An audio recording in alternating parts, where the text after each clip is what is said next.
He is arguably the most recognized comic book superhero of all time. Yes, I'm talking about everyone's favorite Kryptonian fighting for truth, justice, and the American way. Superman. And although he is seen as the all-around light-hearted Boy Scout of superheroes, there's a certain darkness that seems to follow actors who have taken on the role. Some seriously bad stuff has happened to actors that don the blue, red, and yellow tights, which begs the question, is the role of Superman cursed? Now, I'm going to do several parts in this series, but today in part 1, we will be taking a look at the actor who first brought popularity to the character on the silver screen. Although some serials had been made previously, it was the square-jawed and chiseled actor George Reeves that made Superman a household name when he played the character in a television show, The Adventures of Superman, which ran from 1952 to 1958.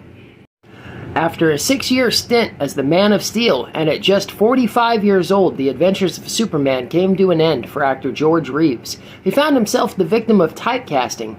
It seemed he had done such a great job as the Man of Steel that no one could really see him in any other role. Many casting directors refused to even meet with him or give him an audition. They didn't want Superman in their movie.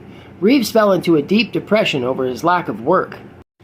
Reeves had just ended an extramarital affair with ex-showgirl Toni Mannix in 1958 and announced his engagement to socialite Lenore Lemon. Mannix was furious by this decision and harassed the couple so relentlessly that Reeves was forced to get a restraining order against her to keep her away from the new couple. On the night of June 16, 1959, George Reeves was found dead in the bedroom of his Benedict Canyon home from a gunshot wound to the head while his fiancée, Lemon, was downstairs hosting a small party. Attendees of the gathering included writer Robert Condon, William Bliss, and his neighbor, Carol von Ronkel. Statements given to police by guests were conflicting and strange. Reeves had allegedly retired to his room earlier in the night, then came back later to complain about the noise. Yet he stayed and had a drink with guests before retreating back to his room, irritated. Upon returning to his bedroom, a shot rang out between 1:30 a.m. and 2 a.m., with Bliss discovering Reeves's naked body on his bed with a fatal gunshot wound to the head. For unknown reasons, the guests all waited a substantial amount of time before finally contacting police. When police would arrive, the entire party was extremely inebriated. They were barely coherent enough to give statements, but all were in agreement of just one thing, that Reeves had committed suicide. Here are some pretty odd facts about the incident.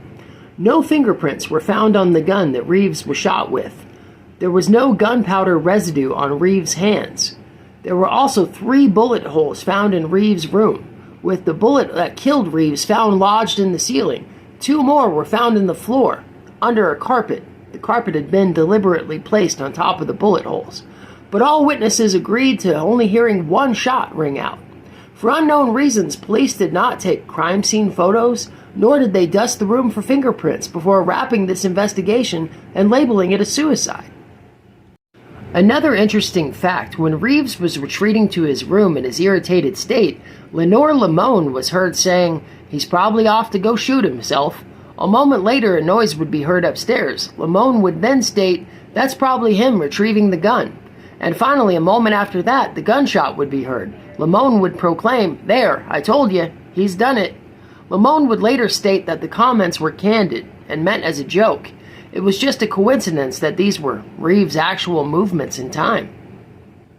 Now, if you believe that Reeves did not kill himself, there is a list of potential suspects. Of course, there is Lemon herself. Perhaps the other party guests helped her cover it up.